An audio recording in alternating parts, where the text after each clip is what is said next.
The Lord be with you. And with your spirit. A reading from the Holy Gospel according to Matthew. Glory to you, O Lord. Jesus said to his disciples, "In praying, do not babble like the pagans, who think they will be heard because of their many words. Do not be like them. Your Father knows what you need even before you ask Him. This is how you are to pray. Our Father, who art in heaven, hallowed be thy name. Thy kingdom come. Thy will be done on earth as it is in heaven. Give us this day our daily bread, and forgive us our trespasses, as we forgive those who trespass against us. And lead us not into temptation, but deliver us from evil. If you forgive others their transgressions, your heavenly Father will forgive you.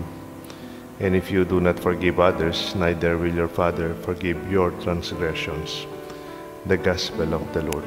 Praise to you, Lord Jesus Christ.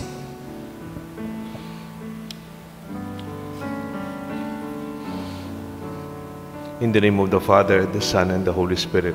Amen. Give us this day our daily bread. Pamilyar ho ba kayo sa expression na pantawid gutom? An old expression of Lola and Lola when bringing provisions for a long trip. Pantawid gutom. Hindi naman big time na pagkain. Kung minsan, chicken sandwich, pandasal na may peanut butter, simpleng pagkain. Pantawid is how Israel looked at manna, the food that they are eating in the desert. Yung nakakatawid lang sila at nakakarating sa lupang pangako. Malaking milagro na yun. The biggest challenge about crossing a desert is you will run out of provision of food and water. And so the most basic is required, because the more important thing to them is for them to reach the promised land. Mahalaga yung makakarating tayo. Hindi lang yung kinakain natin ngayon. Minsan, alam nyo yung salitang oasis, hindi po yung hotel-restaurant doon, no? Oasis na sa disyerto, knowing the oasis of your desert.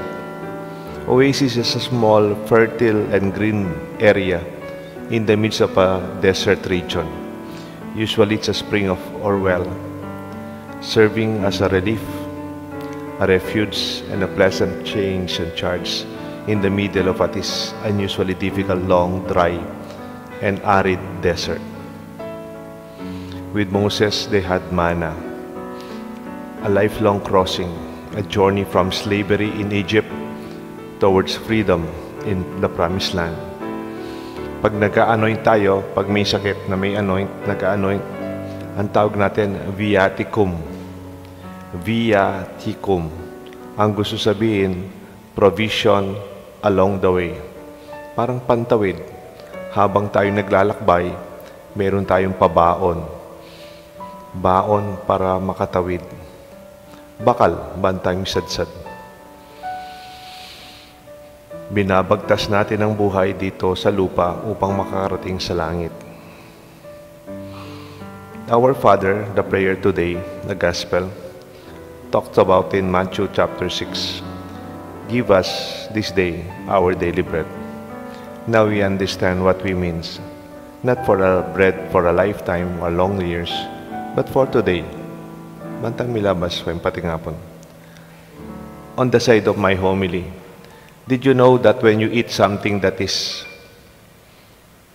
would expire easily, they are more natural?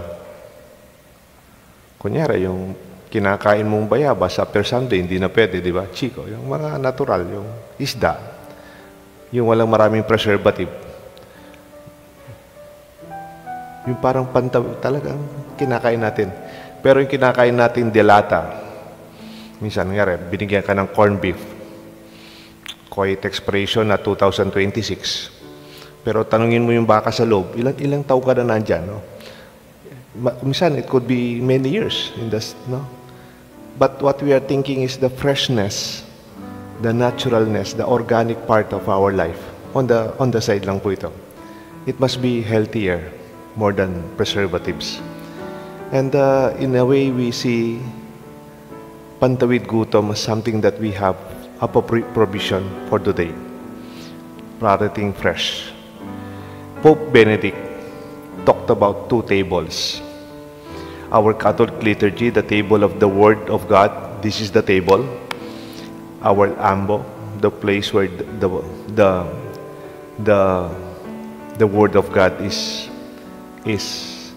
proclaimed. The Jewish synagogue where Jesus was preaching, they have the ambo, this table of the Word. Mga born again, they have this table also, and many Protestant chapels. However, may nawawala sa kanilang mga chapel. The second table that we have, the table of the Eucharist, where the body and blood of Christ, as He commanded, do this in memory of me, in Luke chapter 22, and even in 1 Corinthians 11. And He said, this is my blood of commitment and covenant, which is poured out for all, in Mark 14. Kaya nga, pag sinasabi natin salita ng Diyos, this is the Word of God, ang sagot natin, salamat sa Diyos. Thanks be to God. However, even the Word of God will be nourished also by the body of Christ. In the Old Testament, nakatawid sila and they were preparing to enter the Promised Land. Moses looks back and tells Israel what is really what they saw. Not manna in the desert, but God's Word. That is in Deuteronomy 8, chapter 3. For not by bread alone does man live, but for every word of the mouth, from the mouth of God. God's Word is the food for our journey. Salita, habilin ng ating mga magulang. Magkaalis pagbata ka, kumakpatene, patalilipat kondalan, lalo nyo. Yung mga matatanda, they give us words, no, to be safe. Mangyan kay eskwela ako, hindi ko makalimutan yung abilin ng nanay ko. Kasi nung malit ako, bibigyan naman kami ng Milo at tinapay. Kumpleto yung bag namin. Pero bibigyan ka ng baon, pera. Bibigyan ka ng pera. Pero sasabihin ng nanay ko, may gagasusan Hanggang ngayon, parang nasa utak ko pa yun. You already have what you need. Kung emergency lang siguro, ganun. Pero those things we should not forget. The words, that food for the thought, food for the soul food, nourishment of the soul and the mind. This is the principle that holds us. However, other than the Word of God offered to you in this table is equally the dignity of the table of the Lord. Katawan ni Kristo. He also said, salamat sa Diyos. Amen. During the pandemic, manna of the desert, di ba mayroon community pantry? You remember that? Marami kami noon sa Sapang Bato kasi nasa sulok kami. And lockdown talaga yung mga tao. Tatrabaho sa Clark, hindi makapasok sa Clark. Walang trabaho, maraming tao. And they really depended on that relief. Pantawid. Balang milabas, the most basic. Give us this day our daily bread. Just get what we need for the day. Kunin mo lang yung kailangan mo. Libre, kumuha ka. Pero yung kailangan mo lang ngayon. These are the 2 tables Pope Benedict would teach us. An equal value. The Word of God and the Eucharistic table are of the same dignity. Receiving Christ in our bodies, we won't be able to do our ordinary food, but transform it into ourselves. In the Eucharist, it is the other way around.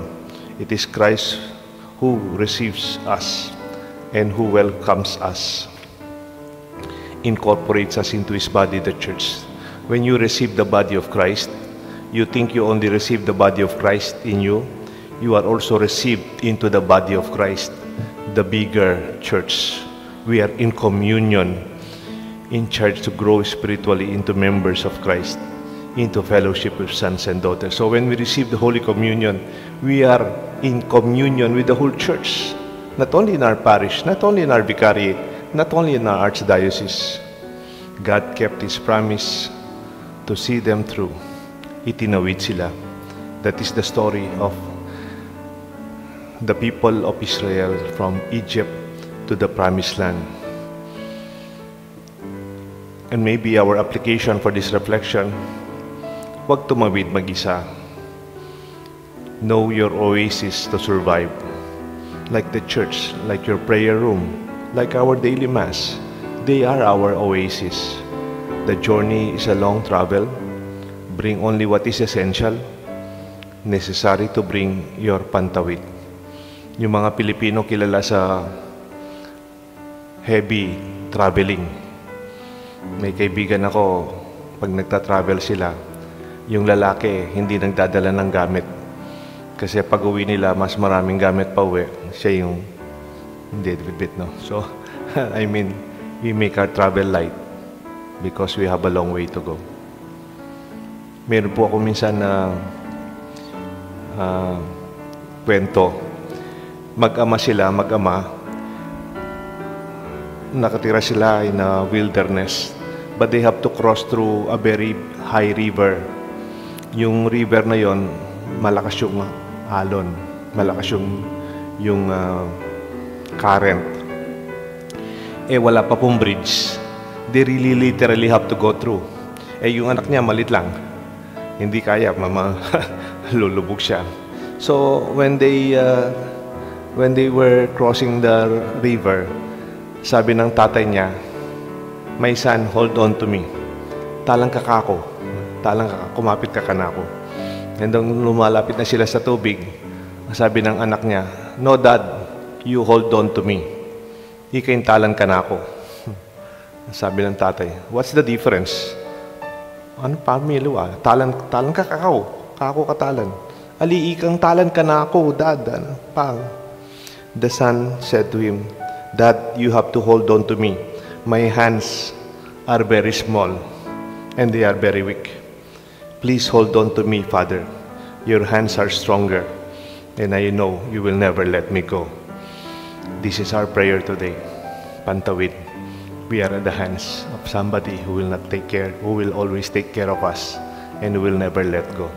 And nakatapa mo rin. In the name of the Father, the Son, and the Holy Spirit. Amen.